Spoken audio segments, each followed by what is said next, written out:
Welcome to the Wintellect Now courseware library. I'm Rachel Appel, and this is Build Your First ASP.NET MVC application. For today's agenda, we're going to build a small website using ASP.NET MVC. First, though, we need to get introduced to MVC and then take a look at how it works. Then we can get started writing MVC code by digging into the various components that make it up.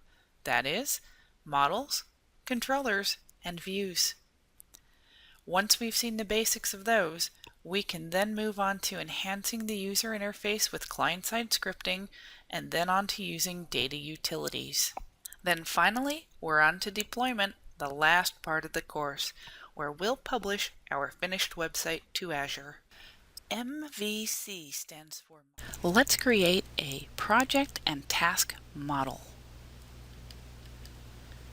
In Visual Studio, I'll start at the Models folder and do a right mouse click and add new item.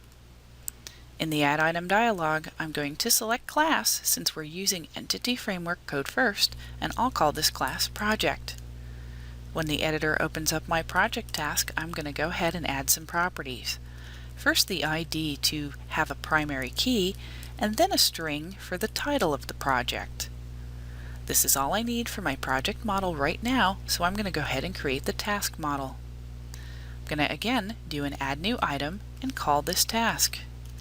In my editor, I again need a primary key property called ID. I'm going to, again, do a title so that my task has a title property as well. But my task model needs a few extra properties. The first, we'll go to Visual Studio and we'll navigate to the Projects folder and open the index.cshtml view. Notice that at the top of the view is the model declaration. This points out the type of data the view expects from the controller.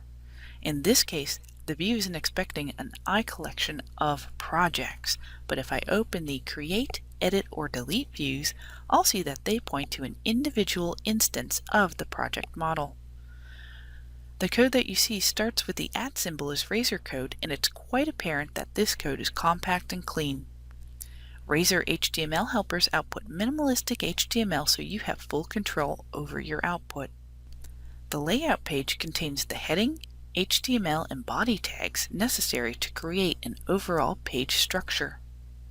There are many HTML helpers in the layout page, including those for bundling up scripts and style sheets.